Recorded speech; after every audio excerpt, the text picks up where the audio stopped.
Exclusive. Senator Tim Scott gave News 4 an inside look at his life now as a United States Senator. From the pressure to the attention from the Republican Party to the constant watching of the clock, the senator let us see his life there on Capitol Hill.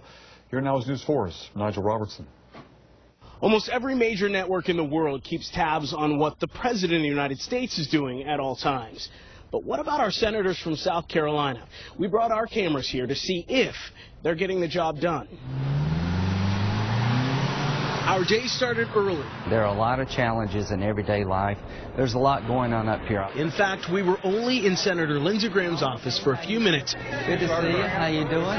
Thank y'all. Before we were on the move. I got to run do an interview. I'll be right there. He had less than a minute to get to his live interview on Fox News. We barely made it. Thank you. Senator Graham is part of the so-called Gang of Eight, bipartisan senators working on immigration reform.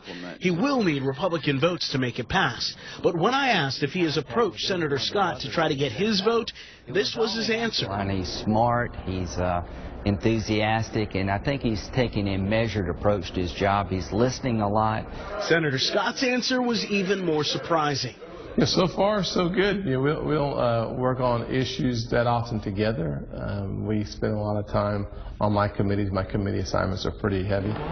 There is no question both senators are busy. Take, for example, Scott. Whatever your goals are, they're probably too low. By 10, he and Congressman Trey Gowdy were in the senator's office doing a live Skype talkback with Greer High.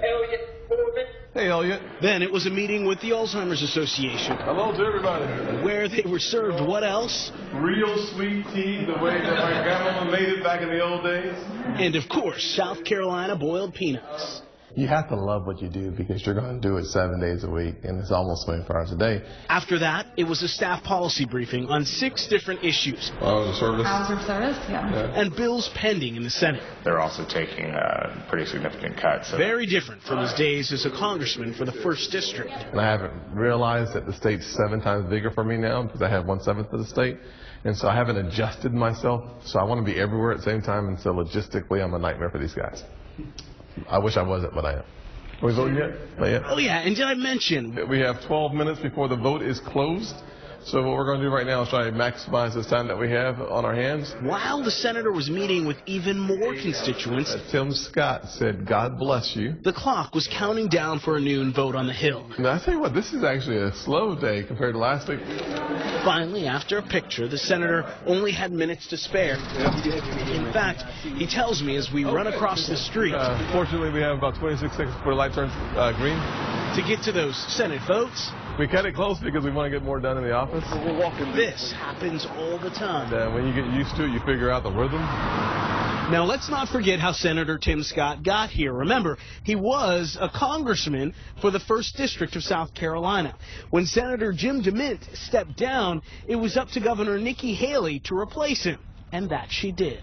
Do you solemnly swear? But was it a move for the National Republican Party? Why I am running for a 2nd term as President of the United States.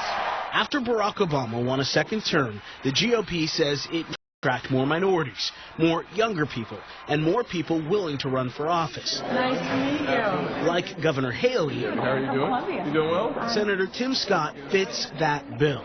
But don't be so quick to call Senator Scott a Republican. I'm a conservative more than I am a Republican. I think the question I try to answer every day is what am I doing to encourage people to maximize their potential, and how can I do that in the position that the good Lord's put me in? I can only tell you that we have a very bright future in South Carolina because of kids like y'all. In fact, after the vote, the senator was doing just that. Your journey forward could change people's lives. Encouraging this group of kids from Legacy Charter School from Greenville. From there, it was back to the office for a closed-door meeting with the CEO of Norfolk Southern. The topic, the inland port in Greer. You've got to prioritize what you're going to get accomplished. And for Senator Tim Scott, there is a unique way he gets things accomplished. Is I do think better with my shoes off. I'm not sure what the good Lord did with the nervous system. Maybe there's some nerves in my feet that need to be exposed to air, and it makes me think better. Okay, have a good afternoon. Thank you, pal. There is no question both senators are busy. Every day is a blessing, and to forget that is to forget the most important reason why I'm here, which is home. But both agree, no matter the party, it's hard to get anything done right now here on Capitol Hill.